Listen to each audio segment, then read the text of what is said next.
Hello, good afternoon और नमस्ते सभी को। हम लास्ट क्लास में पढ़ रहे थे सब्स्टिट्यूशन न्यूक्लियोफिलिक रिएक्शंस, जिसमें हमने SN1 रिएक्शन को कंप्लीट कर लिया था। हमने देखा था किस तरीके से SN1 रिएक्शन होती हैं, कार्बोकैटायन डिपेंडेंट होती हैं। हमने वहाँ पे सॉल्वेंट का रोल भी देखा था और हमने वहाँ लीविंग ग्रुप का भी रोल देखा था। तो हम जो ये सीरीज लेके आ रहे हैं, आप सभी को पता है, ये लैब असिस्टेंट फोरेंसिक साइंस के लिए है। इसके अलावा लैब असिस्टेंट हायर एजुकेशन, उसमें भी आपको हेल्प करेगा। और अगले महीने जो एनवायरमेंटल सुपरवाइजर का एग्जामिनेशन है, उसमें भी आपको हेल्प करेगा।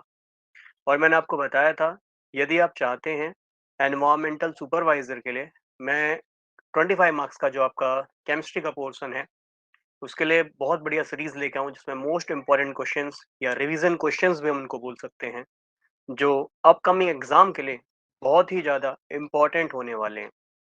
तो वे रिवीजन सीरीज आप चाहते हैं, तो एक बार कमेंट में भी ज़रूर लिखिएगा। और मैंने बोला था, जैसे ही 1K सब्सक्राइबर हो जाते हैं, तो मैं जल्द ही ये सीरीज़ आपके सामने पेश करूँगा।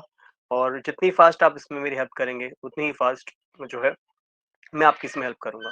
बट हाँ, कोशिश करता हूँ परसों से मैं आपको क्लास 1 दूँ, जिसमें आपको किसी भी एक टॉपिक के, चाहे ऑर्गेनिक है, फिजिकल है, इनऑर्गेनिक है, किसी भी एक टॉपिक के बढ़िया से करीब 100 क्वेश्चंस कोशिश करूँगा सॉल्व करवाने की। तो पूरा डिटेल्ड वो वीडियो रहेगा, या फिर 1-1 घंटे की सीरीज़ भी लेके आ सकता हूँ। डिपेंड करेगा कि किस तरीके से बच्चे जो हैं उसको देखना पसंद कर रहे हैं, ज़्यादा टाइम या फिर कम टाइम के लिए। ऑब्वियस है, क्योंकि फिजिक्स भी तैयार करना है और मैथमेटिक्स या फिर बायो भी तैयार करना है। तो शुरू करते हैं आज SN2 रिएक्शंस। तो सब्स्टिट्यूशन न्यूक्लियोफिलिक सेकंड ऑर्डर की यह रिएक्शन है। तो यहाँ पे अगर मैं सॉल्वेंट की बात करता हूँ, तो जैसे ये है आपके पास, सबसे पहले मैं रिएक्टेंट को देख लेता हूँ, चलिए। तो ये है मिथाइल ब्रोमाइड, आप सभी जानते हैं, या फिर 1 ब्रोमोमीथेन भी कह सकता हूँ, कॉमन नाम बन गया इसका मिथाइल ब्रोमाइड। IUPAC नेमिंग वगैरह सिखा चुका हूँ। आप IUPAC नेमिंग आप हमारी प्लेलिस्ट में जाके चेक कर सकते हैं। आपको सब कुछ मिल जाएगा, that means up to dated आप तैयारी वहाँ पे कर रहे हैं, ठीक? तो इसमें यदि आप एक्वस KOH लो, चाहे आप KOH ले लो अल्कोहलिक, दोनों ही केस में बेसिकली आपको देखने को मिलेगा, ये SN2 ही रिएक्शन देगा। जबकि याद कीजिए, हमने SN1 रिएक्शंस में पढ़ा था, यदि अल्कोहलिक KOH आप वहां पे अगर यूज करेंगे, तो वहां पे आपको सब्स्टिट्यूशन प्रोडक्ट की जगह आपको एलिमिनेशन प्रोडक्ट मिल जाएगा, जिसे हम बीटा एलिमिनेशन कहते हैं। और जो बच्चे फर्स्ट टाइम इस वीडियो पे आए हैं, उन्हीं को यही रिकमेंड करूंगा कि बच्चों क्लास 1 से देखिए। क्लास 1 से देखोगे, कंसेप्ट सारे आपके क्लियर होंगे, ठीक है? तो यदि आप इस पे प्रोडक्ट देखें, तो आपको मिल जाएगा CH3OH, है ना, मिथाइल अल्कोहल, या मिथेनॉल भी कह सकता हूँ। और साथ में आपको बाय प्रोडक्ट मिल जाएगा KBr, ठीक है? तो मिथेनॉल, मैं इसको सिंपली कह सकता हूँ। तो हमारा प्रोडक्ट मिल गया, साथ में पोटेशियम ब्रोमाइड मिल गया। अब अगर मैं चर्चा करूँ उसकी मैकेनिज्म की, ज़्यादा लेंथी क्लास नहीं होगी। SN1, और देखो हमारे सिलेबस में अगर मैं आपसे बात करूँ, ये हाइड्रोकार्बन टॉपिक में हमने एल्केन, एल्कीन, एल्काइन ये सब पढ़ लिया। इसके अलावा SN1, SN2 रिएक्शंस ये भी ऐड ऑन है। मैं इसी के साथ-साथ मैं आपको SNI रिएक्शन का भी एग्जांपल दे दूँगा, सब्स्टिट्यूशन न्यूक्लियोफिलिक इंट्रामॉलिक्यूलर। इसके अलावा भी बहुत सारे टाइप होते हैं, बट वही है, मेरे सिलेबस में जितना मेंशन है, मैं आपको उतना ही पढ़ाऊँगा। बा जब करेंगे, क्वेश्चंस लगाएँगे, मैं आपको बता चुका हूँ। अगर बैच से रिलेटेड बात भी करूँ, देखो यूट्यूब पे ये सीरीज़ फ्री है, इसमें कोई बड़ी बात नहीं है। बट मैंने बोला था टेस्ट सीरीज़ वगैरह जिनको देनी है, मात्र 99 रुपीज़ में ये सारी क्लासेस लाइव रिकॉर्डेड, हालाँकि रिकॉर्डेड यहाँ भी आपको मिल रही हैं। लाइव क्लासेस जो है टीचमेंट ऐप पे हम करा रहे हैं। गूगल फॉर्म का लिंक डिस्क्रिप्शन में है, वहाँ से आप उसको भरिएगा। हिंदी में तैयारी करना चाहते हैं तो बताइएगा, इंग्लिश में करना चाहते हैं तो बताइएगा। बस मेरे पास एक रेशियो होगा कि इतने बच्चे हिंदी वाले हैं और इतने बच्चे इंग्लिश वाले हैं, ठीक है? मात्र 99 रुपए में वो बैच रहेगा, जिसमें आपको कंप्लीट आपका जो ऑब्वियस है GS का पोर्शन है, वो ऑब्वियस है यूट्यूब पे भी फ्री है। बट मैं आपसे बार-बार ये कह रहा हूँ, टेस्ट सीरीज़ वगैरह, क्लास नोट्स हो गए, है ना? प्लस आपके डाउट्स हैं, तो अगर आप मुझे ऐप में लिख के देते हैं कि सर डाउट है, तो संडे को एक डाउट क्लास भी रखा करेंगे, जिसमें मैं आपके लाइव डाउट जो है क्लियर कराया करूँगा। तो बैच का बेनिफिट होगा, प्रीवियस ईयर सॉल्व कराऊँगा, बहुत सारी चीज़ें वहाँ पे आपको मिलेंगी मात्र 99 रुपए में, ठीक है? तो खैर, मैकेनिज़्म अगर मैं इसकी बात करता हूँ, बहुत ही ईज़ी मैकेनिज़्म है। चलिए चर्चा करते हैं। सबसे पहले आपके पास देखिए KOH है, पोटेशियम हाइड्रोक्साइड। आप सभी जानते हैं जो पोटेशियम हाइड्रोक्साइड होता है, यह एक बेस होता है। बेस मतलब क्षार। हिंदी माध्यम वाले बच्चे बिल्कुल भी टेंशन ना लें। क्लास 1 से देखिएगा हिंदी, इंग्लिश ऐसी कोई दिक्कत नहीं आएगी, ठीक है? चाहे आप हिंदी माध्यम से तैयारी कर रहे हैं, चाहे अंग्रेजी माध्यम से, कोई समस्या नहीं आने वाली। तो KOH एक बेस है और आप जानते हैं आर्हीनियस का कांसेप्ट हमने पढ़ा हुआ है, क्लास 9-10 से पढ़ते हुए आ रहे हैं कि आर्हीनियस के अकॉर्डिंग बेस या क्षार वह होते हैं जो OH- देते हैं, हाइड्रो ऑक्साइड आयन देते हैं, ठीक है? तो सबसे पहली बात, यहाँ आपको हाइड्रो ऑक्साइड आयन मिल रहा है, ठीक है? बेस मिल रहा है। जरूरी नहीं KOH है, वहां पे हो सकता है आपको NaOH दे दें, ठीक है? तो आपको कोई सा भी बेस वहां पे दे देगा। जनरली कोशिश करी जाती है कि थोड़ा सा स्ट्रॉन्ग आपको बेस ही दिया जाए, ठीक है ना? बिल्कुल वीक बेस नहीं दिया जाता है, हल्का स्ट्रॉन्ग बेस ही दिया जाता है, या वेरी स्ट्रॉन्ग दिया जाएगा तब भी यह रिएक्शन आपको देखने को मिल जाएगी। अब इसमें होता क्या है, बहुत सिंपल सी यहाँ पे रिएक्शन हमें देखने को मिलती है। हम सभी जानते हैं ब्रोमीन इलेक्ट्रोनेगेटिव है, इलेक्ट्रॉन अपनी ओर खींचेगा तो पार्शियल माइनस चार्ज आएगा, कार्बन पे पार्शियल प्लस चार्ज आएगा। जिनको नहीं पता है कैसे आया है तो एक बार फिर से रिवाइज करा देता हूँ। ब्रोमीन इलेक्ट्रोनेगेटिव है, विद्युत ऋणात्मक है, तो ऐसी कंडीशन में ब्रोमीन अपनी ओर इलेक्ट्रॉन खींचेगा, और यदि ब्रोमीन अपनी ओर इलेक्ट्रॉन खींचता है तो उस पर आएगा माइनस चार्ज। तो ऑब्वियस बात है कार्बन ने इलेक्ट्रॉन दिया होगा तो इसलिए इस पर आया है प्लस चार्ज। बॉन्ड टूटा नहीं है इसलिए हम इस चार्ज को पार्शियल चार्ज कह देते हैं। अब हमारे पास OH minus as a base है। अब बेस OH माइनस है, माइनस कहाँ ट्रैक करता है आप सभी को पता है, माइनस हमेशा ट्रैक करेगा प्लस की तरफ। तो ये माइनस प्लस की तरफ अट्रैक्ट हो जाएगा, और आप जानते हैं यहाँ से Br दो इलेक्ट्रॉन लेकर लीव आउट हो जाएगा। तो आप देखेंगे आपको जो प्रोडक्ट मिला वो मिला OH, ठीक है? ये मिला C, इस पे ये H, ये H और ये H, और ये Br यहाँ पे जो है आपको ऐसे जुड़ा हुआ मिल जाएगा। अब कंडीशन ये राइज होती है, क्या कार्बन के 5 बॉन्ड हो सकते हैं? नहीं सर, कार्बन के 5 बॉन्ड कभी नहीं होते। हमने शुरू में ही पढ़ा था ऑर्गेनिक के बेस में कि कार्बन के पास 4 ही बॉन्ड होंगे। तो यहाँ पे हम देखेंगे एक साइड से OH जुड़ रहा होगा और धीरे-धीरे एक साइड से Br निकल रहा होगा। क्यों? क्योंकि कार्बन के 5 बॉन्ड नहीं हो सकते।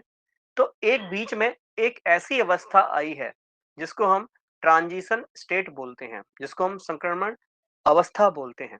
यहाँ पे होता क्या है कि एक बॉन्ड तो जुड़ रहा होता है और एक बॉन्ड टूट रहा होता है। या ऐसा भी हो सकता है, जैसे हमने याद कीजिए SN1 रिएक्शन में पढ़ा था, हो सकता है एक बॉन्ड या तो टूट रहा हो या एक बॉन्ड जुड़ रहा हो, या फिर साइमल्टेनियसली एक साथ भी आपको यह काम देखने को मिल सकता है, बॉन्ड टूट भी रहा हो और जुड़ भी रहा हो। तो बेसिकली जो ट्रांजिशन स्टेट होती है एक ऐसी स्टेट होती है जहां पे बॉन्ड का टूटना या फिर बॉन्ड का जुड़ना या फिर दोनों एक साथ हो रहा हो, इसी को हम बोलते हैं ट्रांजिशन स्टेट।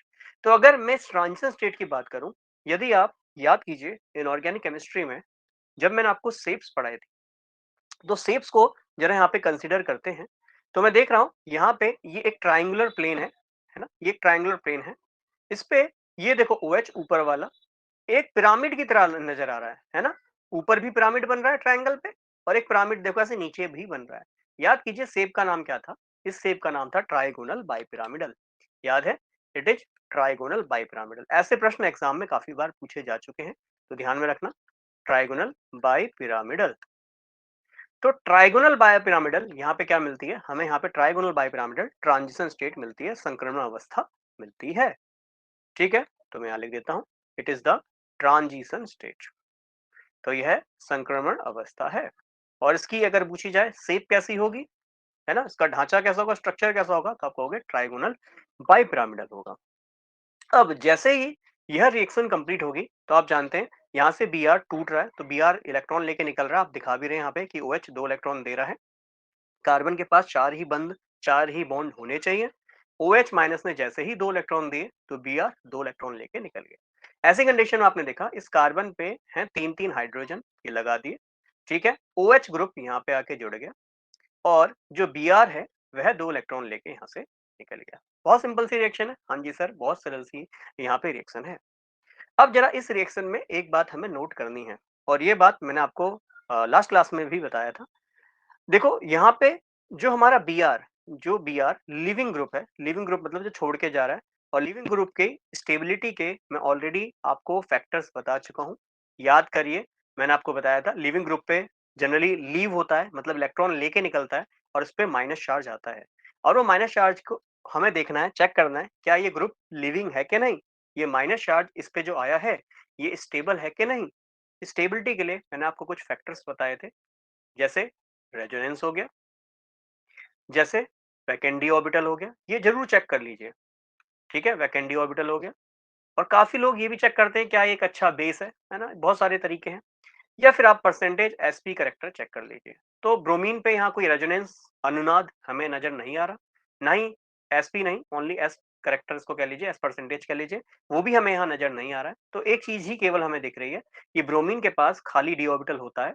यदि आप इसका इलेक्ट्रॉनिक विन्यास निकालें तो ये निकल के आएगा 4s2 4p 5 और 4 सेल का ही इसके पास डी ऑर्बिटल खाली होगा। तो दैट मीन्स एक डी ऑर्बिटल खाली है जिसमें इलेक्ट्रॉन को जो माइनस चार्ज है मतलब 2 इलेक्ट्रॉन है, आपको बता चुका हूँ। बॉन्ड लोन पेयर असंयोजित युग्म जोड़ा जिसको हम कहते हैं और माइनस चार्ज इन सभी का मतलब 2 इलेक्ट्रॉन होता है। और अगर इसके पास खाली डी ऑर्बिटल है, याद है ऑर्बिटल इलेक्ट्रॉन के घर होते हैं। सामान्य सी परिभाषा में मैंने आपको समझाया था कि ऑर्बिटल इलेक्ट्रॉन का घर होते हैं। तो अगर इलेक्ट्रॉन का घर है तो 4d मतलब 5 घर खाली हैं, तो Br उसमें इलेक्ट्रॉन लेगा और स्टेबल कर देगा, ठीक है? बट हमने देखा लीविंग ग्रुप जिस साइड है, जो हमें प्रोडक्ट मिला, उत्पाद मिला, उस उत्पाद में OH उस लिविंग ग्रुप के अपोजिट साइड में है। देखो Br राइट हैंड सीधे हाथ की तरफ है, तो OH लेफ्ट हैंड की तरफ है। तो ऐसी कंडीशन जहां पे लिविंग ग्रुप के अपोजिट में इनकमिंग ग्रुप आए, इनकमिंग का मतलब जो ग्रुप उस लिविंग ग्रुप को निकाल रहा है उसके अपोजिट साइड में आए, तो याद है इसको हम कहते हैं inversion of configuration. It is called inversion of configuration. और ज्यादातर SN2 रिएक्शन में यह देखा जाता है कि वहां पे इन्वर्जन हो रहा है। याद है दो टर्म पढ़ाई थी SN1 रिएक्शन में, बताया था रिटेंशन और इन्वर्जन दोनों ही हो सकता है, क्योंकि जो आपका न्यूक्लियोफाइल है, जैसे यहाँ पे OH माइनस, यह भी एक न्यूक्लियोफाइल है। तो न्यूक्लियोफाइल के पास बराबर की टेंडेंसी है, न्यूक्लियोफाइल के पास बराबर की टेंडेंसी होती है SN1 रिएक्शन में, क्योंकि वहाँ कार्बोकैटायन बनता है। तो P के प्लस फेज से भी आ सकता है, माइनस फेज से भी आ सकता है। बट यहाँ पे 100% अगर मैक्सिमम बोला जाए तो ऐसा नहीं होता कि 100% ही है, 99% और 1% भी होता है, ठीक है, 90 और 10% भी होता है। पर मैं बोलूँ मेजर प्रोडक्ट है ना, मुख्य जो उत्पाद मिल रहा है वो इन्वर्जन ऑफ कॉन्फ़िगरेशन से ही आपको मिलेगा। तो इन्वर्जन का मतलब समझ में आया, जिस साइड लिविंग ग्रुप है उसके अपोजिट साइड से जो न्यूक्लियोफाइल अटैक करेगा और जुड़ेगा, या मैं बोलूँ सिंपली इनकमिंग जो ग्रुप है वो अगर उल्टी साइड में मिल रहा है, देखो लिविंग ग्रुप राइट हैंड की तरफ है, Br देखो सीधे हाथ की तरफ है, बट जो OH आया वो उल्टी साइड से आया, इन्वर्जन हुआ, ठीक है ना? तो इसी इन्वर्जन की वजह से आपको मैं बोलूं मेजर प्रोडक्ट क्या होगा, जनरली इन्वर्टेड प्रोडक्ट यहाँ पे मेजर प्रोडक्ट होगा, ठीक है? अब लास्ट में आप देख रहे होंगे यहाँ पे Br बच रहा है, Br माइनस, ऑब्वियस बात है ऊपर से K प्लस भी तो बच रहा है, तो आप इसको भी पूरा यहाँ पे सॉल्व कर सकते हैं। हालांकि देखो मैं इतना डीप में इसके नहीं जाना चाह रहा, है ना, क्योंकि एग्जाम हमारा जो है ऑब्जेक्टिव है, तो उसमें ऐसा तो नहीं बोलेगा बताओ भाई, है ना, कि साइड प्रोडक्ट क्या है, तो K है, यहाँ से Br माइनस निकला और ये KBr हो गया, ठीक है? बट एक जल्दी से बात और देख लेते हैं। देखो ये बैच, हालांकि देखो मैंने कहा ना ये SN1 SN2 ये बहुत ही इंपॉर्टेंट टॉपिक है। GOC वेरी इंपॉर्टेंट टॉपिक, ये वेरी इंपॉर्टेंट टॉपिक मान के चलिए। SN1 और SN2 से क्वेश्चन पूछा जा सकता है, पूरी संभावनाएं हैं क्वेश्चंस यहाँ से पूछे जाने की। 25 मार्क्स का पेपर है। अगर मैं बात करूँ अगले ही महीने जो एग्जाम है एनवायरमेंटल सुपरवाइजर, 25 मार्क्स का अगर आपका एग्जाम है ना, SN1 SN2 अच्छे से कर लो, बिल्कुल 1 से 2 क्वेश्चन मिलेंगे। देखो जितने भी ये सीरीज लेके आए हो उसको तो सारा ही आप इफेक्टिवली देख लीजिए, बहुत हेल्प करेगा आपके एग्जाम में, ठीक है ना? और आप चाहते हैं रिवीजन सीरीज लेके आऊं, मोस्ट इंपोर्टेंट क्वेश्चंस, देखो कोई भी टीचर ये नहीं कह सकता कि जो पढ़ा रहा हूँ उसी में से आएगा, है ना? बट जो इतना पढ़ के जाओगे, सब कुछ पढ़ा है और प्लस रिवीजन, और नहीं भी पढ़ा है तो भी रिवीजन करके जा रहे हो, तो एग्जाम में मान के चलिए बहुत हेल्प आपको मिलेगी। मैं ये नहीं कह रहा सब कुछ यहीं से आएगा, पर हाँ एक कॉन्फिडेंस जो होता है ना एग्जाम में कि हाँ ये सर ने कहीं पढ़ाया था या ये हमने कहीं पढ़ा है, वो जरूर देखने को मिलेगा, इतना मुझे भरोसा है। इतना मतलब ऑब्वियस है, टीचिंग का एक्सपीरियंस सभी को होता है, जो भी पढ़ा रहे हैं सभी को अच्छा एक्सपीरियंस होता है। बट हाँ मुझे भी अपने जो कहते हैं ना रिसर्च वगैरह जो हम करते हैं, प्रीवियस ईयर को एनालाइज करते हैं कि किस तरह के क्वेश्चन पूछे जा रहे हैं या फिर आजकल क्या ट्रेंड है क्वेश्चन पूछने का, तो ये सब एनालाइज करते हुए आपका जो पेपर है उसके जो इंपॉर्टेंट क्वेश्चंस हैं उसकी सीरीज आपके लिए मैं लेके आऊंगा। बट वही है, आप पे डिपेंड करता है, आप इसको ऑब्वियस से ज़्यादा से ज़्यादा शेयर करेंगे। और 1K जल्दी से होते हैं तो मैं और कहते हैं ना फास्ट लीज काम को मैं करूंगा, और ऑब्वियस बात है ऑफ कोर्स यूट्यूब पे वो सभी के लिए फ्री होगा, तो यस फ्री में आप यूजफुल रिसोर्स को अवेल कर सकते हैं। तो खैर एक इम्पॉर्टेंट बात और मैं यहाँ पे आपको बता देता हूँ, बातें इसलिए करता रहता हूँ ताकि बोर्डनेस ना लगे। बाकी हाँ जिनको बोर्डनेस लगती है वो अपने आप स्किप करके आगे बढ़ते हैं। तो देखो ये बॉन्ड है सिंगल बॉन्ड को हम सिग्मा बॉन्ड कहते हैं, आप सभी जानते हैं। और ये है कार्बन और ब्रोमीन के बीच में, ठीक है। तो मैंने इसको ना रफ करके, एक मिनट दीजिएगा, इसको रफ करके मैं दोबारा से लिख देता हूँ ताकि आपको एक ही जगह पे हौच पौच सी ना लगे। तो मैं इसको क्या करता हूँ, रेड पेन से ले लेता हूँ, ठीक है। तो ये है सिग्मा बॉन्ड कार्बन और ब्रोमीन के बीच में। अब आपको बता देता हूँ, ये बॉन्डिंग ऑर्बिटल है, इसे हम कहते हैं बॉन्डिंग मॉलिक्यूलर ऑर्बिटल। और मैं आपको बता देता हूँ, एमओटी मॉलिक्यूलर ऑर्बिटल थ्योरी आपके सिलेबस में गिवन नहीं था। आपके सिलेबस में केवल वेस्पर थ्योरी और सेफ तक गिवन है। बॉन्डिंग मॉलिक्यूलर ऑर्बिटल या एंटी बॉन्डिंग मॉलिक्यूलर ऑर्बिटल का कंसेप्ट आपके सिलेबस में गिवन नहीं है। पर मैं आपको बता देता हूँ, बॉन्डिंग मॉलिक्यूलर ऑर्बिटल वो होता है जहां पे बॉन्ड बन रहा हो, आपको साफ साफ कार्बन और ब्रोमीन के बीच में एक बॉन्ड दिखाई दे रहा है, सिग्मा बॉन्ड बन रहा है, तो उसी को हम बॉन्डिंग मॉलिक्यूलर ऑर्बिटल कहते हैं। और ध्यान में रखना, बॉन्डिंग मॉलिक्यूलर ऑर्बिटल के हमेशा जस्ट अपोजिट में एंटी बॉन्डिंग मॉलिक्यूलर ऑर्बिटल होता है। बहुत सिंपल सी बात है। तो आपको पता है ये कार्बन के पास 4 बॉन्ड है, चारों सिग्मा बॉन्ड है, तो दैट मीन्स 4 4 का मतलब इसका संकरण sp3 है। sp3 का मतलब इसकी जो शेप है वो टेट्राहेड्रल चतुष्फल की है। ये टेट्राहेड्रल शेप लेके बैठा है, मतलब इन सभी के बीच में 109 डिग्री का एंगल है, मैं आपको ऑलरेडी बता चुका हूँ। तो ये जस्ट बॉन्ड है ना, अगर मैं बात करूँ उसका एंटी बॉन्ड कहाँ है, एंटी बॉन्ड को स्टार से रिप्रेजेंट करते हैं, ठीक है।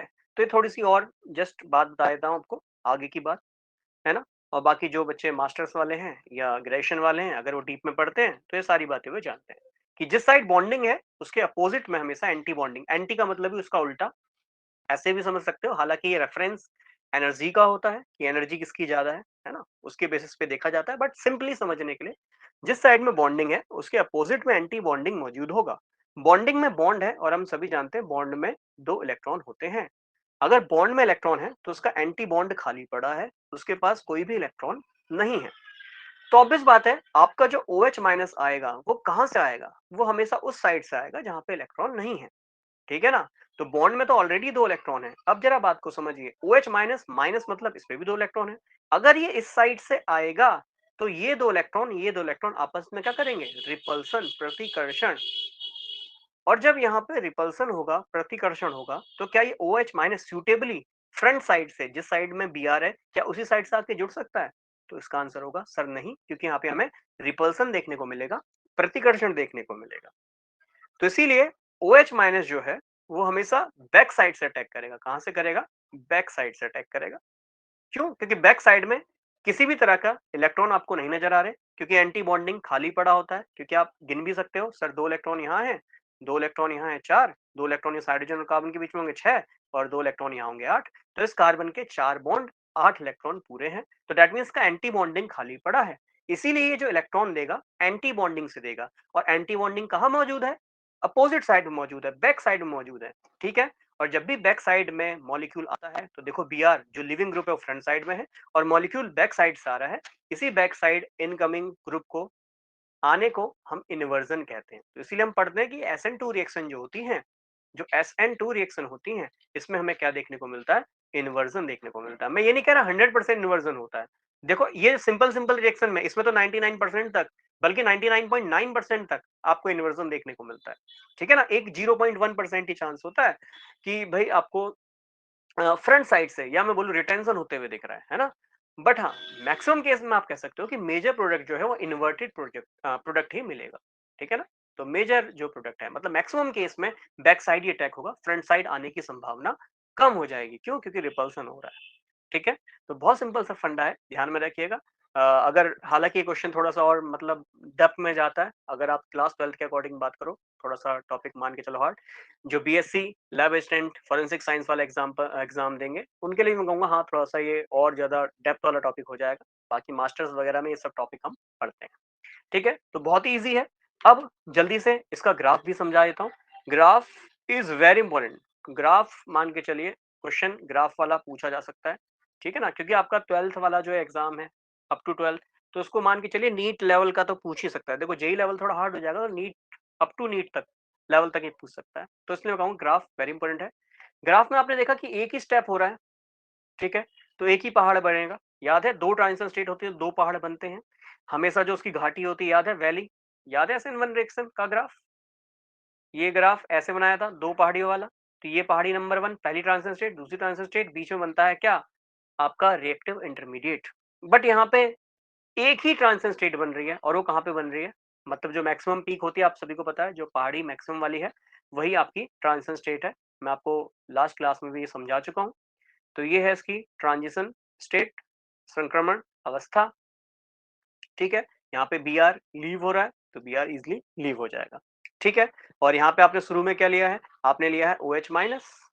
ठीक है, और क्या लिया है, plus C S three B R लिया है। और जब इसका प्रोडक्ट बनाया तो आपको मिला C S three O H और साथ में क्या मिला, बी आर माइनस। बहुत सिंपल सी बात है, बहुत सरल सी बात है। ठीक है, और यहाँ हमेशा मैक्सिमम हाइट किसको बताता है, मैक्सिमम हाइट ग्राफ हमेशा ट्रांजिशन स्टेट को ही बताता है, संक्रमण अवस्था को ही बताता है। ट्रांजिशन स्टेट वो स्टेट होती है जहाँ पे बॉन्ड का बनना और टूटना एक साथ ही हो रहा हो। बहुत सिंपल सा फंडा है, समझाते हुए मैं आपको चल रहा हूँ। याद है एक चीज और बताई थी, इस साइड में आपका रिएक्टेंट है, अभिकर्मक है। ठीक, रिएक्टेंट की एनर्जी हमेशा ज्यादा होगी और अगर प्रोडक्ट बन रहा है, स्टेबल प्रोडक्ट है, तो प्रोडक्ट की एनर्जी हमेशा कम होगी। उत्पाद जो है आपका हमेशा कम ऊर्जा वाला होगा। ये मैंने आपको कंडीशन लास्ट क्लास में पढ़ाई थी। ठीक है, अब यहाँ पे एक चीज और देख लेते हैं, रेट। मिनट दीजिएगा। ठीक है, मैं इसको भी रफ कर देता हूँ। चलिए तो पढ़ते हैं, rate of S N two reaction. S N two reaction का क्या दर होता है। तो याद है मैंने आपको बताया था, रेट ये डायरेक्टली प्रोपोर्शनल होता है, समान अनुपाती होता है कंसंट्रेशन ऑफ रिएक्टेंट की पावर समथिंग। तो बच्चों ये रिएक्टेंट क्या है हमारा, C S three B R है, पहला रिएक्टेंट। इसके साथ साथ ओ एच भी तो इस रिएक्शन में हेल्प कर रहा है क्योंकि सिंगल स्टेट यह रिएक्शन है और यही इसका स्लो स्टेप है, यही इसका सब कुछ है। याद है एस एन वन रिएक्शन में स्लो स्टेप भी होता है और फास्ट स्टेप भी होता है, और हम एस एन वन रिएक्शन में केवल स्लो स्टेप से ही रेट डिटरमाइन कर सकते हैं। जबकि एस एन टू रिएक्शन की बात करूं, एस एन टू में तो एक ही स्टेप है भाई, वही इसका स्लो स्टेप है, वही इसका फास्ट स्टेप है, उसी से उसका रेट डिटरमाइन होगा। तो इसीलिए जो एस एन वन रिएक्शन है उसमें जो न्यूक्लियोफाइल है और आपका जो सबस्ट्रेट है दोनों ही आप लेते हैं, इसलिए जो रेट है ये डायरेक्टली प्रोपोर्शनल है आपका C S three B R की कंसंट्रेशन के और ओ एच माइनस की कंसंट्रेशन के। याद है ब्रैकेट का मतलब मैंने आपको ऑलरेडी पढ़ाया हुआ है कि अगर मैंने ऐसे ब्रैकेट लगा दिया है किसी भी मॉलिक्यूल के बाहर तो उसका मतलब है कंसंट्रेशन, सांद्रता। और जब भी आपको कंसंट्रेशन का कुछ भी मतलब ना दिया हो तो उसी कंसंट्रेशन को हम मोलैरिटी भी कहते हैं, मोलरता भी कहते हैं। और मोलैरिटी क्या होती है, ये होती है number of mole of solute बट्टे में volume of solution in litre. ठीक है, तो एक कंसंट्रेशन होती है, सांद्रता होती है। तो ब्रैकेट का मतलब कंसंट्रेशन होता है। ठीक है, और इसका कितना मॉलिक्यूल ले रहा हूँ सर, वन मॉलिक्यूल ले रहा हूँ, इसका भी कितना ले रहा हूँ, वन मॉलिक्यूल ले रहा हूँ। ठीक है, और जब भी प्रोपोर्शनल होता है आपको पता है कांस्टेंट आता है जिसको हम रेट कांस्टेंट कहते हैं। रेट मतलब दर, क्या दर होगी एस एन टू रिएक्शन की, और ये है के मतलब हो गया दर स्थिरांक, दैट मींस रेट कांस्टेंट। ठीक है, तो ये के सी एच थ्री यहाँ आ जाएगा बी आर और इसकी पावर वन, और सेम यहाँ ओ एच माइनस है, इसकी पावर भी कितना, वन। और आपको अगर मैं बात करूं कि इस रिएक्शन का क्या ऑर्डर होगा, किस कोटि की यह अभिक्रिया होगी, अगर आपको यह निकालना है तो आपको बस ये जो पावर होती है ना इनको जोड़ देना होता है। तो ऑर्डर कितना है, one plus one, that means two. बहुत सिंपल है। तो power is the order, order कितना आया, one plus one, that means two आया। और जिस भी रिएक्शन का ऑर्डर टू आएगा वो कैसी होगी, बाई मॉलिक्यूलर होगी। कैसी होगी, बाई मॉलिक्यूलर होगी। और इसीलिए हम ये भी रिएक्शन कैसी है, सब्स्टिट्यूशन न्यूक्लियोफिलिक है, सब्स्टिट्यूशन न्यूक्लियोफिलिक है। अब वापस से आते हैं, हालांकि मैं न्यूक्लियोफिलिक रिएक्शन के बारे में बहुत बार आपको समझा चुका हूं। अब ये सब्स्टिट्यूशन न्यूक्लियोफिलिक क्यों है, वापस से आए और समझते हैं। है क्या, हमारा OH माइनस न्यूक्लियोफाइल है, इसमें हमारा जो सबस्ट्रेट आप सभी जानते हैं ऑर्गेनिक में हम रिएक्शन में जो रिएक्टेंट लेते हैं उसमें एक चीज होती है सबस्ट्रेट, एक चीज होती है रिएजेंट, है ना, रिएजेंट। और कई बार हम सॉल्वेंट भी डालते हैं जैसे कि एक्वस, पानी यहाँ पे सॉल्वेंट डाला हुआ है, या फिर अल्कोहल, है ना, जो आपकी अल्कोहल है वो भी एज ए सॉल्वेंट मैंने यहाँ पे लिया है। तो सबस्ट्रेट और रिएजेंट, जो रिएजेंट है वो न्यूक्लियोफाइल है और वो सबस्ट्रेट से क्या कर रहा है, एक ग्रुप को सब्स्टिट्यूट कर रहा है, हटा रहा है। तो इसीलिए हम उसको कह रहे हैं न्यूक्लियोफिलिक सब्स्टिट्यूशन रिएक्शन। ठीक है, तो जो हमारी न्यूक्लियोफिलिक सब्स्टिट्यूशन रिएक्शन है किस ऑर्डर की है सर, ये ऑर्डर सेकंड की है, इसलिए हम इसको एस एन टू रिएक्शन कह रहे हैं। ठीक है, तो जो टू है ये रेफर करता है कि इसका ऑर्डर टू है। क्यों है, क्योंकि हमने केमिकल काइनेटिक्स में इसका रेट निकाल के देखा, तो रेट हमें पता चला, रेट से हमें पता चला कि इसका ऑर्डर टू है। ठीक है, तो ग्राफ और इसका जो ये रेट लॉ है, ये ध्यान में रखिएगा, एग्जाम में बहुत ही हेल्प करेगा। ठीक है, देखो कई बार क्या होता है ना, आपको ऐसे भी दे देता है, ऑप्शन में देखो ऐसे भी दे देगा आर, और यहाँ दे देगा के दे देगा, ठीक है, और दे देगा CH3Br, ठीक है, OH माइनस लिख देगा, और साथ में ऐसे H2O भी लिख देगा। ऑप्शन बता रहा हूँ कि बताओ इनमें से SN2 रिएक्शन के लिए कौन सा रेट सही लिखा है।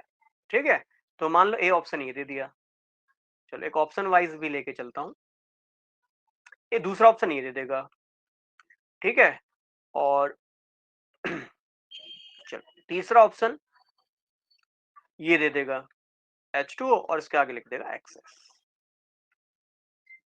ठीक है, और इसके अलावा चलो ये दे देगा। अब बोलेगा बताओ इसमें SN2 रिएक्शन का, ठीक है ना, ये सब ऐसे क्वेश्चन ऑलरेडी पूछे जा चुके हैं डिफरेंट डिफरेंट एग्जाम्स में, तो आपको यही कह रहा हूँ कि ऑब्वियस बात है, जब different exam previous year paper हम देखते हैं तो हमें एनालाइज होने लगता है कि किस तरह के प्रश्न हमारे से किस लेवल के एग्जाम में पूछे जाते हैं, तो इसलिए कह रहा हूँ जो इंपॉर्टेंट क्वेश्चन आंसर वाली सीरीज है आपको बहुत हेल्प करेगी। तो अगर मैं पहले ऑप्शन में देखूं तो देखो यहाँ भी पावर 1 है, क्योंकि कुछ नहीं है तो पावर 1 ही होगी ऑब्वियस, यहाँ भी 1 है, यहाँ भी 1 है, तो इसका ऑर्डर कितना आ जाएगा सर, ऑर्डर 3 आ जाएगा। ऑर्डर 3 आ गया तो दैट मींस ये SN तो है नहीं। यहाँ भी दिख रहा है सर पावर 1 है, तो ऑर्डर बराबर 1 आ गया, है ना। यहाँ देखना, यहाँ 1 है, यहाँ 1 है, सर यहाँ भी 1 लिख सकता हूँ, बट यहाँ H2 एक्सेस में है, और जब भी कोई चीज एक्सेस में होती है ना उसको हम नेग्लेक्ट कर देते हैं। जीरो नहीं लिखना, जीरो लिखोगे तो सब मल्टीप्लाई होकर जीरो हो जाएगा, हम उसको नेग्लेक्ट करते हैं, नेग्लेक्ट का मतलब हटा देते हैं। क्यों? क्योंकि एक्सेस में अधिकता में है, पानी बहुत ज्यादा आपने लिया है, ठीक है, और जो अधिकता में जो चीज ली होती है उसी को हम हटा देते हैं कि भाई इसी के अंदर तो सारा काम हो रहा है। तो अब इसका ऑर्डर देखो तो सर इसका ऑर्डर आ जाएगा 2। तो ध्यान में रखना, एक्सेस अगर कहीं पे दिया है तो भी आप उसको हटा दीजिएगा, उसके बाद आंसर चेक कीजिएगा, ठीक है। तो हमने देखा पावर 1 और 1 केवल 2 है, तो ऑर्डर 2 है, हाँ जी SN2 को फॉलो कर रहा है। इसमें देखो केवल 1 है तो ऑर्डर बराबर 1 आ जाएगा, ठीक है। तो ऐसे प्रश्नों को आपको तैयारी करनी है, ठीक है, और इसी तरह की तैयारी हम आपको कराएंगे। प्रीवियस ईयर जरूर देखिएगा, एनालाइज कीजिएगा, आपको खुद पता चलेगा हाँ भाई किस तरह से हमें जो है रिएक्शंस करनी होती, ठीक है। चलिए अब ओवरव्यू ले लेते हैं SN2 रिएक्शन का भी, SN2 रिएक्शन का भी। तो क्या SN2 रिएक्शन में कार्बोकटायन बना SN1 की तरह, कार्बोकटायन बना SN1 की तरह? क्या हमें कार्बोकटायन की स्टेबिलिटी यहाँ पे चाहिए होती है? तो सर इसका आंसर होगा नो, क्योंकि SN2 रिएक्शन में कार्बोकटायन बनता ही नहीं है, ठीक है। तो कार्बोकटायन अगर नहीं बन रहा है तो हमें कैसे ग्रुप लेने, लेस हिंडर्ड, मतलब जिनमें भीड़ भाड़ कम हो। क्यों? क्योंकि जो आपका न्यूक्लियोफाइल है ना वो अटैक करेगा। अब जरा बात को समझना, देखो अगर मैं ये ग्रुप ले लूं, समझना इस बात को, जो हमने वहां लिया था, कहाँ SN1 में, क्या लिया था, टर्शरी ब्यूटाइल ब्रोमाइड, ये लिया था ना SN1 रिएक्शन में। ध्यान से इस चीज को नोट कीजिएगा, टर्शरी ब्यूटाइल ब्रोमाइड में हमने ये कंपाउंड लिया था। अब मान लीजिए ये मेरा न्यूक्लियोफाइल यहां से यहां अप्रोच करने की कोशिश करेगा ना, तो ये CH3 ग्रुप अप्रोच होने ही नहीं देंगे। समझ रहे हैं क्यों? क्योंकि CH3 ग्रुप कैसे बल्की ग्रुप है, कैसे बल्की ग्रुप है इसको भी थोड़ा सा और डिटेल में समझने की कोशिश करते हैं। चलो CH3 को ओपन करके लिखो, आप देखेंगे 3-3 हाइड्रोजन है कि नहीं, इन पे भी इलेक्ट्रॉन है, यहाँ देखना हाइड्रोजन है। अब समझ में आया कि इसके चारों ओर इतनी क्राउडिंग है, इतनी भीड़ भाड़ है कि ये OH माइनस न्यूक्लियोफाइल को सबस्ट्रेट पे पहुंचने ही नहीं देंगे। और जब सबस्ट्रेट को न्यूक्लियोफाइल पे पहुंचने ही नहीं देंगे तो क्या SN रिएक्शन या मैं बोलूं सब्स्टिट्यूशन न्यूक्लियोफिलिक हो पाएगा? आप कहोगे सर नहीं हो पाएगा। इसीलिए हमें भीड़ भाड़ वाला मॉलिक्यूल नहीं चाहिए, हमें सिंपल मॉलिक्यूल चाहिए, जैसे कि हो गया CH3Br, हद से ज्यादा फिनाइल ब्रोमाइड हो जाएगा, या फिनाइल पे CH2 फिर Br, इतने बल्कि चल जाएगा। पर हाँ इससे ज्यादा बल्कि लोगे तो फिर SN2 रिएक्शन नहीं होगा। इसलिए आपको लेस हिंडर्ड मतलब कम भीड़ भाड़ वाले, या मैं सिंपली कहूं लेस बल्कि ग्रुप चाहिए, ठीक है। तो बल्कि ग्रुप कम से कम हो, ये चीज आपको ध्यान में रखनी है। फिर मैं इसके बाद बात करूं, देखो सॉल्वेंट की, कि सॉल्वेंट कैसा लेना है। सॉल्वेंट देख दाग के लीजिएगा, अगर बीटा एलिमिनेशन कहीं पे पॉसिबल है, जैसे फॉर एग्जांपल यहां आप ले रहे हो CH3 CH2 Br, ये SN2 ही देगा क्योंकि बल्कीनेस कम है, एक ही CH3 है ना, और इजिली आपका SN2 रिएक्शन हो जाएगा। बट यदि आपने यहाँ पे KOH ले लिया, KOH ले लिया अल्कोहलिक, तो बेटा जी यहाँ ये अल्फा पोजीशन, ये बीटा पोजीशन पे हाइड्रोजन भी है, तो जैसे ही आप KOH अल्कोहलिक लोगे तो यहाँ बीटा एलिमिनेशन होने की पूरी संभावना है, तो ये पाथ से भटक जाएगा। इसको SN2 रिएक्शन करनी है, बट ये SN2 रिएक्शन ना करके बीटा एलिमिनेशन देगा। ठीक है, तो जब भी सॉल्वेंट लोगे चेक कर लेना। जैसे इस वाले में बात करूं, देखो इस वाले में CH3Br में अगर इसकी मैं चर्चा करूं तो इसमें आप देखो केवल अल्फा ही कार्बन मौजूद है। अगर अल्फा वाला ही मौजूद है तो पता है यहाँ पे बीटा है नहीं, तो बीटा एलिमिनेशन होगा नहीं। तो ऐसी कंडीशन में आपकी इच्छा है, आप चाहे QH एक्वस ले लीजिए, चाहे आप KOH अल्कोहलिक ले लीजिए, आपकी इच्छा है, आप कुछ भी लीजिए। बट जब आप ऐसा लेंगे ना जिसमें बीटा कार्बन मौजूद है, तो भाई ये सिलेक्टिव हो जाएगा। फिर आपको क्या लेना पड़ेगा? फिर आपको KOH लेना पड़ेगा एक्वस, अल्कोहलिक नहीं लेना पड़ेगा। अगर आपने KOH अल्कोहलिक ले लिया, मतलब उसको दारू जैसे ही पिलाई, अब वो उतावला हो जाएगा बीटा एलिमिनेशन करने के लिए। ठीक है ना? तो ये चीज आपको यहाँ पे ध्यान में रखनी है। तो आपको कैसा KOH लेना है? आपको एक्वस KOH लेना है। ठीक है? अच्छा, अब तीसरी चीज, चौथी चीज हो गई। फर्स्ट कार्बोकैटायन तो होगा नहीं, ठीक है। सेकंड लेसेंडर लेना है, सॉल्वेंट का भी रोल मैंने बता दिया। और इसके बाद जो फोर्थ आपको यहाँ पे बातचीत ध्यान में रखनी है वो लिविंग ग्रुप, ऑब्वियस है, यहाँ पे लिविंग ग्रुप पे भी डिपेंड कर रहा है, तो लिविंग ग्रुप को भी देख लेते हैं। लिविंग ग्रुप सेम कहानी है, जितना अच्छा लिविंग ग्रुप होगा, आयोडीन सबसे अच्छा लिविंग ग्रुप होता है, तो भाई जहाँ आयोडीन मौजूद होगा वहां पे ज्यादा जल्दी कराइए। देन ब्रोमीन का, देन क्लोरीन का, और आप जानते हैं फ्लोरीन तो पूरेस्ट होता है। ये तो केवल HF जैसे सॉल्वेंट में, हाइड्रोजन फ्लोराइड जैसे सॉल्वेंट में ही रिएक्शन दे पाएगा। और आपको पता है HF जैसे सॉल्वेंट को हम रूम टेम्परेचर पे जनरली स्टोर नहीं कर पाते हैं, तो उसके लिए जनरली हमें लो टेम्परेचर चाहिए होते हैं, तो रूम टेम्परेचर पे वो फिजिबल नहीं हो पाता है। इसलिए जनरली लिविंग ग्रुप पूछा जाए तो आयोडीन अगर कहीं मौजूद है तो ऑब्वियस बात है वो जल्दी से आपका एसएन रिएक्शन देगा। तो फॉर एग्जाम्पल के तौर पे देखो, ये आयोडीन, ये क्लोरीन, ये ब्रोमीन, ठीक है। अब ये फर्स्ट दिया है, ये सेकंड दिया है, और ये थर्ड दिया है। बता दो भाई SN2 रिएक्शन किसमें फास्ट होगा? किसमें फास्ट होगा? तो सर सबसे अच्छा देखो, तीनों पे सेम ही ग्रुप है, मतलब इथाइल ग्रुप ही लग रहा है ना, ethyl iodide, ethyl chloride, ethyl bromide. तो तीनों ही केस में अब हमें क्या चेक करना है? जब ग्रुप सेम लग रहे हैं तो ऑब्वियस बात है अब लिविंग ग्रुप को देखना पड़ेगा। लिविंग ग्रुप में सबसे पहले वाले पे आयोडीन है तो ये देगा, देन उसके बाद ब्रोमीन है थर्ड वाला, और सबसे जो पूरेस्ट है वो क्लोरीन देगा यहाँ पे, है कि नहीं? तो ये SN का ऑर्डर, SN2 रिएक्शन का ऑर्डर हो जाएगा। तो ये कुछ बेसिक बातें हैं जो हमें SN2 रिएक्शंस के लिए ध्यान में रखनी है। ठीक है, अब इसके बाद ये था हमारा SN2 पूरा कंप्लीट हो गया। SN1 भी पढ़ाया, SN2 भी पढ़ाया। मान के चलिए यहाँ से आपके एग्जाम में क्वेश्चन पूछेगा, पूछे गए हैं, पूछ भी सकता है, पूरे पूरे चांस हैं। आपको मैं कह रहा हूँ जो नेक्स्ट मंथ एनवायरमेंटल सुपरवाइजर का एग्जाम है, SN1 SN2 very important topic. मैं इंपॉर्टेंट टॉपिक आपको बताते हुए चलता हूँ। इसके अलावा जो शेप्स है ना, इनऑर्गेनिक शेप्स, मॉलिक्यूल की जो शेप होती है, वेरी इंपॉर्टेंट है। हाइब्रिडाइजेशन, संकरण, बहुत इंपॉर्टेंट है। इसके अलावा रिएक्टिव इंटरमीडिएट, कार्बोकैटायन की स्टेबिलिटी, कार्बोनाइन की स्टेबिलिटी, है ना, ये सब जो हमने पढ़ा है। फ्री रेडिकल्स आपको पढ़ाया है। बाकी यहाँ बेंजाइन, नाइट्राइन इस एग्जाम के लिए छोड़ सकते हैं, वो जो लैब असिस्टेंट हायर एजुकेशन वाले पद हैं या फॉरेंसिक साइंस वाले पद हैं उसके लिए तैयार कीजिएगा। बट कार्बोकैटायन, कार्बोनाइन, फ्री रेडिकल ये तो अच्छे से तैयार करने हैं। यहाँ से क्वेश्चन पूछेगा, मोस्ट इंपॉर्टेंट चाहते हैं ना, तो भाई सीरीज में जरूर लेके आऊंगा। ठीक है, आप मेरी हेल्प कीजिए, मैं आपकी हेल्प करता हूँ। देखो सिम्बायोटिक रिलेशनशिप क्या, तो यहाँ पे मैं बात करता हूँ SNI की, सब्स्टिट्यूशन, ठीक है, न्यूक्लियोफिलिक इंट्रामोलिकुलर। ठीक है, इसके ज्यादा डीप में नहीं जाना है, हमें सिलेबस में मेंशन नहीं है। बट हाँ, हम छोड़ के कुछ नहीं जाने वाले कि भाई मान लो क्वेश्चन आ गया कि SN1 SN2 दिया और SNI उसी का पार्ट है, SN2 का ही पार्ट है। ठीक है, और इस तरह का कोई क्वेश्चन बन गया या कोई रिएक्शन पूछ ली, बताओ ये रिएक्शन किस तरह को फॉलो करता है, तो इसमें हम SNI का रोल देखते हैं। ठीक है, तो SNI reaction substitution nucleophilic intramolecular, intramolecular का मतलब ये होता है विद इन द मॉलिक्यूल, मतलब सेम मॉलिक्यूल के अंदर, कोई बाहर से न्यूक्लियोफाइल नहीं आएगा, है ना। नो एक्सटर्नल न्यूक्लियोफाइल, कोई भी बाहर से न्यूक्लियोफाइल नहीं आएगा। मतलब पता है क्या होगा? इंट्रा मतलब within the same molecule ही आपका न्यूक्लियोफाइल मॉलिक्यूल मौजूद होगा, within the same molecule. ये कहानी ऐसी है, घर का भेदी लंका ढाई, बिल्कुल सेम कहानी है। विद इन द मॉलिक्यूल मतलब उसी बाहर से कोई भी मॉलिक्यूल आके सब्स्टिट्यूट नहीं करेगा। इंटरनल मॉलिक्यूल खुद को ऐसा रीअरेंज करेगा कि वो सब्स्टिट्यूशन न्यूक्लियोफिलिक इंट्रामोलिकुलर देगा। और मैं कहूँ, स्पेसिफिकली कहूँ तो SN2 का ही पार्ट माना जाता है। SN2 जो अभिक्रियाएं हैं इसी का ही पार्ट माना जाता है। देखते हैं, एक बहुत फेमिलियर सी रिएक्शन है ROH, इसकी रिएक्शन हम करते हैं PCl5, ठीक है, फॉस्फोरस पेंटाक्लोराइड से, और उसको हल्का सा हीट करता हूँ।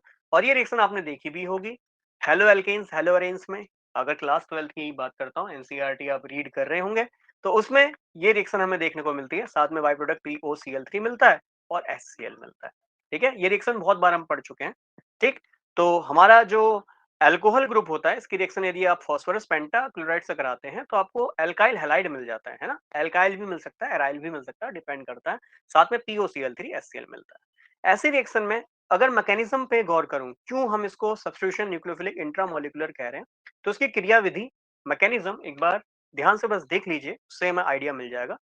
हमारे पास है ROH ग्रुप, ठीक है, ये है PCl5। देखो, अच्छा मैं डायरेक्ट यहाँ पे आपको जनरली जोड़ के दिखा रहा था, बट कोई बात नहीं, प्रॉपरली हम देख लेते हैं। आप सभी जानते हैं ऑक्सीजन पे 2 लोन पेयर होते हैं, और जो बिल्कुल नहीं जानते हैं, ऐसे करके समझिए कि ऑक्सीजन इसके बाहरी कक्ष में 6 इलेक्ट्रॉन होते हैं, तो ये 2 2 4 2 6 इलेक्ट्रॉन है। एक इलेक्ट्रॉन इसने R के साथ शेयर करा होगा, एक हाइड्रोजन के साथ, तो उसके 8 इलेक्ट्रॉन, 2 2 4 2 6 2 8 8 इलेक्ट्रॉन पूरे हो गए। दैट मीन्स 2 लोन पेयर इस पे हैं। और जिनको बिल्कुल नहीं पता, फिर से कहूंगा क्लास 1 से देखो भाई, सब समझ में आएगा, बिल्कुल बेस से भी मैंने पढ़ा है। ठीक, तो ऑक्सीजन के लोन पेयर से यदि मैं फास्फोरस को 2 इलेक्ट्रॉन देता हूं, तो हमें मिल जाएगा, देखो R, ये हो जाएगा O, ये हो जाएगा H, और ये आप देखेंगे P है, ये Cl4 है, और ये एक और Cl है। ऑक्सीजन ने अपना लोन पेयर दिया है, जो इलेक्ट्रॉन पेयर देता है उस पे प्लस चार्ज आता है। फास्फोरस ने 2 इलेक्ट्रॉन गेन किए हैं, जो इलेक्ट्रॉन गेन करता है उस पे माइनस चार्ज आता है। अब ये क्लोरीन क्या करेगा, 2 इलेक्ट्रॉन हाइड्रोजन को देगा, और ये ऑक्सीजन 2 इलेक्ट्रॉन अपनी ओर खींच लेगा। और आप देखेंगे यहाँ पे आपको क्या मिला, ROPCl4 मिला। क्या मैं PCl4 को PCl3 और एक Cl करके लिख सकता हूँ? बिल्कुल लिख सकता हूँ, कोई बड़ी बात नहीं है। और यहाँ से क्या निकला, HCl निकला। और देखो हमें बाई प्रोडक्ट HCl भी मिल रहा है ना, हाइड्रोजन क्लोराइड आपका gas as a by product मुझे मिल रहा है। अब यहाँ पे देखो, ऑक्सीजन ने लोन पेयर दिया है, हम सभी जानते हैं जो इलेक्ट्रॉन देता है, 2 इलेक्ट्रॉन दिए, डबल हेड वाला एरो पढ़ा चुका हूँ, 2 इलेक्ट्रॉन दिए तो प्लस चार्ज। फास्फोरस ने 2 इलेक्ट्रॉन लिए तो उसपे माइनस चार्ज। PCl5 ही लिखा है, देखो Cl4 एक Cl अलग से करके लिख दिया। अब Cl 2 इलेक्ट्रॉन लेके निकल रहा है, H को लेके जा रहा है, ऑक्सीजन 2 इलेक्ट्रॉन अपनी ओर खींच रहा है। क्यों खींच रहा है? क्योंकि उसने ऑलरेडी 2 इलेक्ट्रॉन दिए, चाहता है मेरे 2 इलेक्ट्रॉन वापस आ जाएं। और हाइड्रोजन खुद ही कह रहा है, भाई मेरे को तो 2 इलेक्ट्रॉन क्लोरीन ने दे दिए, तो मुझे 2 इलेक्ट्रॉन की जरूरत नहीं है, वापस से ले लो 2 इलेक्ट्रॉन। समझ में आया? तो ऑक्सीजन पे ऑलरेडी जो 2 लोन पेयर थे वापस के रिकवर हो गए। ठीक है, जिनको बिल्कुल नहीं समझ में आ रहा, देखो लोन पेयर बना के भी देखो, एक लोन पेयर है, 2 इलेक्ट्रॉन वापस ले लिए, तो अब इस पे 2 लोन पेयर फिर से बन गए। ठीक है, अब इसके बाद होगा क्या, देखो कोई भी, मैंने क्या बोला, न्यूक्लियोफाइल बाहर से नहीं आएगा, घर का भेद ही लंका डाएगा। तो ये क्लोरीन एज अ न्यूक्लियोफाइल खुद इंटरेक्ट करेगा, और यहीं पे हमें SNI, मतलब विद इन द मॉलिक्यूल, ये देखो पूरा मॉलिक्यूल है, ROPCl4 एक मॉलिक्यूल है, इस मॉलिक्यूल के अंदर का जो क्लोरीन मॉलिक्यूल है, ये एज अ न्यूक्लियोफाइल अटैक करेगा R पे। और R मतलब कोई भी कार्बन वाला ग्रुप होगा, तो ऑक्सीजन क्या करेगा, 2 इलेक्ट्रॉन वापस यहाँ फास्फोरस को दे देगा, तो फास्फोरस ऑक्सीजन के बीच में सिंगल बॉन्ड था, 2 इलेक्ट्रॉन मिले, बॉन्ड हो जाएगा डबल। तो देखो ये POCl3 ऐसे ही मिल रहा है। तो आपको प्रोडक्ट क्या मिला, आपको प्रोडक्ट मिला RCl, और साथ में क्या मिला, P डबल बॉन्ड O, और इस पे कितने Cl है, 3 Cl। ठीक है, तो फास्फोरस ऑक्सी ट्राइक्लोराइड आपको यहाँ पे मिल जाएगा। तो आपको मिला एल्काइल हैलाइड। ठीक है ना, कोई भी हेलोजन हो सकता है बेसिकली, मैंने यहाँ PCl5 लिया है, तो एल्काइल हैलाइड की जगह मैं एल्काइल क्लोराइड ही लिख देता हूँ। ठीक है, एल्काइल क्लोराइड ही से लिख देता हूँ। ठीक, तो ये थी हमारी SNI reaction, substitution nucleophilic intramolecular. ठीक है, तो घर का भेदी यहाँ पे लंका ढा रहा है, ये चीज आपको ध्यान में रखना है। ठीक है, तो इस तरह की रिएक्शन SNI रिएक्शन देता है। एक मैकेनिज्म का ओवरव्यू होना बहुत जरूरी है, ये एग्जाम में बहुत हेल्प करता है ना। कई बार हमें समझ में नहीं आता कि प्रोडक्ट कौन सी रिएक्शन को फॉलो कर रहा है, तो एक मैकेनिज्म का जनरल आइडिया हमें पता है, तो हमें पता चल जाता है हाँ भाई ये इस तरह की रिएक्शन को फॉलो करे। ठीक, तो ये था हमारा SN2 SNI, तो हाइड्रोकार्बन वाला टॉपिक हमारा कंप्लीट हो गया है। ठीक है, और देखो बाकी पसंद आता है, सपोर्ट के लिए भाई लाइक शेयर सब्सक्राइब जरूर कर सकते हैं। 40 व्यू भी आ रहे हैं, 40 बच्चे देख रहे हैं, 40 लाइक आ जाएंगे, उससे भी बहुत कंफर्ट मिलेगा। पसंद आता है कमेंट में एक बार लिख देंगे कि सर अच्छा है या बुरा है, जैसा भी है।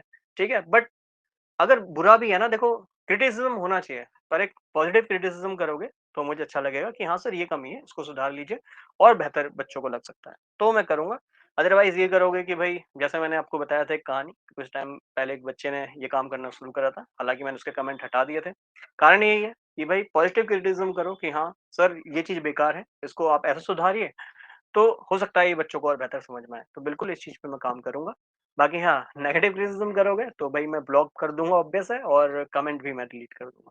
तो बेसिक है, पॉजिटिव क्रिटिसिज़्म दिखाइए, क्योंकि अभी ब सब्सक्राइबर कम है, तो अभी मैं के कमेंट को देख सकता हूँ, ऑब्वियस है। ठीक है ना? तो पॉजिटिव क्रिटिसिज्म दिखाइए, मुझे बताइए मैं कैसे बेहतर करूँ? पसंद आता है तो प्लीज़ इसे शेयर ज़्यादा से ज़्यादा ज़रूर करें और चाहते हैं मैं कि 1 महीने के अंदर आपको लगभग 1000 क्वेश्चन तो 25 मार्क्स के लिए आपको करा ही दूँ, है ना? इतने क्वेश्चन तो एटलीस्ट तैयार करके जाएँ। 1000 क्वेश्चन का मतलब भी यही है, अगर केमिस्ट्री के 1000 क्वेश्चन मैं करके जा रहा हूँ, तो मोस्ट प्रोबेबल है 17 से 20 या हो सकता है 25 क्वेश्चन भी उन्हीं 1000 क्वेश्चन में से मिल जाएँ, ठीक है ना? क्योंकि मोस्ट इम्पोर्टेंट होगा, निचोड़ होगा आपके आगे, ठीक है? तो खैर इतने ही क्लास को रखता हूँ। Bye bye and take care.